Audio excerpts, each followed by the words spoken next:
Welcome to the February edition of the IASB Update podcast. My name is Mark Byatt from the IFRS Foundation, and today I'm joined by IASB Chair Hans Hugevorst and Vice Chair Sue Lloyd. I'm going to be running through developments following the February board meeting. We'll start by looking at two projects that fall under the board's disclosure initiative before we dive into the decisions taken on those projects. Hans, perhaps you could remind us what the disclosure initiative is all about. Yeah, so the disclosure initiative has been going on for a couple of years, and it's part of the board's plan to promote better communication in financial reporting. This came about for three reasons. Firstly, the feeling of many investors that there is not enough relevant information and perhaps too much irrelevant information. And finally, that often the communication of this information is ineffective. And what we did this month is to discuss two of the disclosure initiative projects in detail. First of all, accounting policies, and secondly, targeted standards level review of disclosures.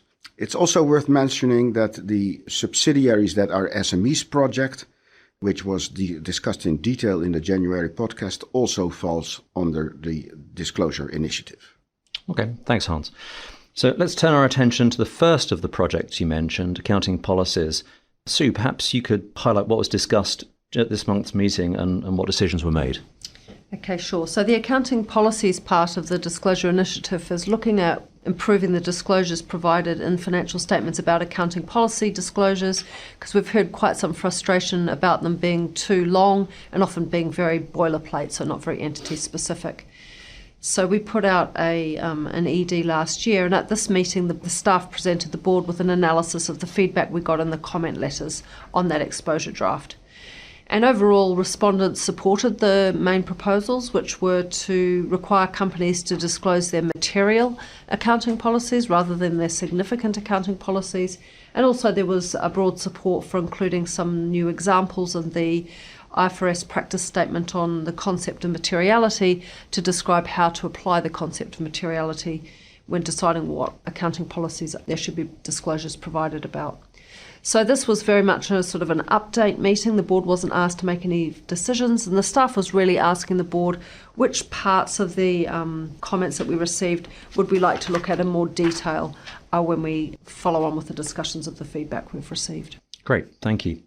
So the board also heard an update on the targeted standards level review of disclosures. What were the key developments there?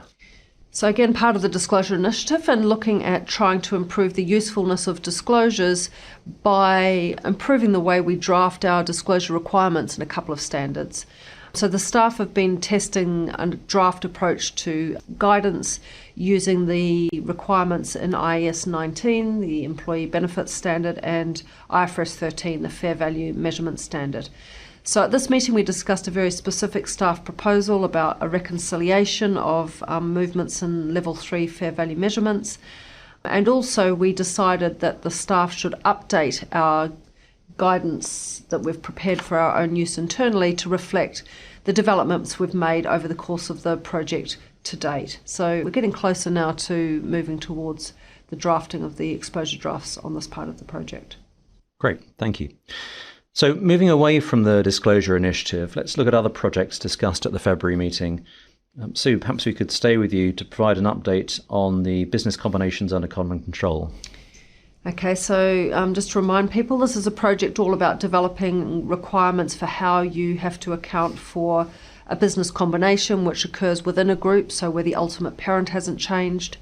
And we're trying to improve comparability and transparency because at the moment we don't have specific requirements under IFRS, and there's some frustration that people are doing different things. So we've already decided at our previous meetings what we're going to propose in terms of who should use the acquisition method and who should use the predecessor approach. And so what we were talking about this month was the disclosures that would be required for those two different methods. And broadly speaking, what the board has decided is that the disclosures that are required if you do a sort of normal business combination, if you like, under IFRS 3, those disclosures would apply, both the ones set out in IFRS 3 and the relevant proposals in our upcoming discussion paper on goodwill and impairment. And if somebody is applying the predecessor approach, that a subset of those disclosures would be required. We talked quite a lot about how specific it should be, and the board agreed with the staff's recommendation, which is really to use the objectives that we've got in IFRS 3 and in the discussion paper, but to provide some additional guidance to explain what sort of information that might be relevant because it's a BC UCC. It was also an important meeting because we finally agreed on what the form of the due process document will be that we put out for comment. The board agreed that it should be a discussion paper, and we gave the staff permission to proceed with preparing that document for publication. Great, thank you. So that consultation document is expected to be published around mid-year, and we'll keep you updated on progress in future episodes of this podcast and on the website ifrs.org. Okay, well, let's turn to another important project, IFRS 17. The most recent IFRS 17 podcast is live on our website and our YouTube channel, and it goes into a lot more detail. But Hans, perhaps you could provide us with a high-level overview of what was discussed this month regarding the proposed amendments to IFRS 17. Yeah, so this is all about our new standard for insurance contracts. And this month we concluded our planned technical discussions on the amendments that we exposed for public consultation in June 2019. And it's important to state that we are still on schedule. It was a very tight schedule, but we have been able to stick to our deadlines so that people can go on and get on with it. We have confirmed most of the proposals exposed for public consultation in June 2019, with some changes to address feedback. And the most important decision this time was an issue where we had proposed no amendment, which is the level of aggregation. As people will recall, we require normally for all contracts that they should be grouped no further than 1 year apart. This is the annual cohort. This is very important because without it, the investor would not be able to properly see on a timely basis the development of the profitability, the financial performance of an insurance company. Now, there were a lot of insurers who had asked for an exception for highly mutualized contracts. And in itself, that request was understandable because we accept that annual cohorts may provide less information on profitability trends and on new contracts becoming onerous, because in highly mutualized contracts, there is a lot of cross-subsidization between generations of contracts. Still, we decided to not create an exception. And why did we decide to take that decision? Well, first of all, if you look at the financial crisis in 2008, it is extremely important that accounting standards in general hold up very well under stress. And that was, for example, not the case with the incurred loss model. And that's why we needed to change that standard. It's also important to realize that the insurers are under a lot of stress right now due to the low interest rate environment. For example, it will always be very important for insurers to be able to buy bonds. Right now, because of the negative interest rates, they often make a loss the minute that they buy these bonds. An insurer has told me, I do not know what to do with my money that's coming in through premiums. I've also been told by an insurer association in an important country that a certain type of contracts are all onerous from the beginning if they were not to be subsidized by old contracts. So there is a lot of stress in the system, and we have to be absolutely sure that if we create an exception for such contracts, that they hold up well under stress. And we are not convinced of that. There are very few contracts that are 100% mutualized. There are a lot of mutualized contracts that have an exception for guarantees, for example. And we have just simply not been able to find a robust principle to create such an exception. Then you often have to resort to very clear rules, but very clear rules are easy to circumvent and create a very artificial arbitrary standard. And that would be challenged in practice, and it would be highly susceptible to structuring, especially in a climate in which a lot of companies are under stress.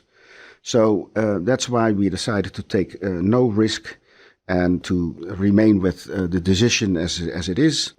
We acknowledge that may create some extra costs for a certain time of products, but we think those costs are smaller than the risks involved in creating an exception that might not hold up well under the stress of a crisis.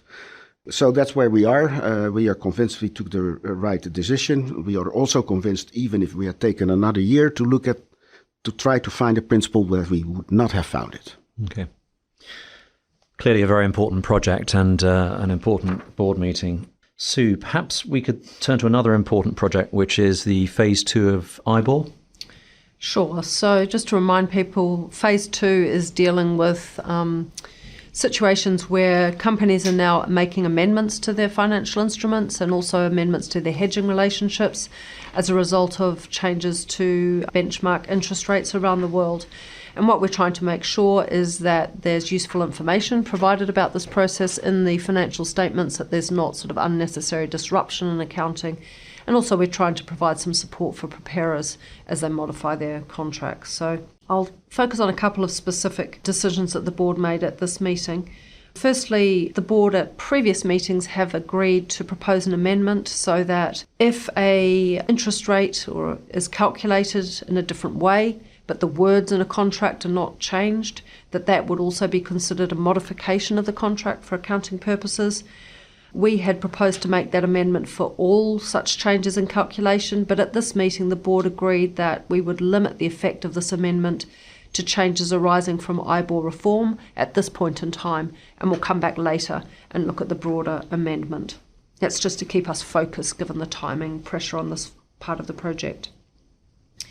We also looked at one very particular relief from the hedge accounting requirements, and we agreed to propose a change so that entities can designate new hedging relationships as long as they reasonably expect that new risk-free rates can be separately identifiable within 24 months and as long as they're reliably measurable. So that's an additional relief that we will propose.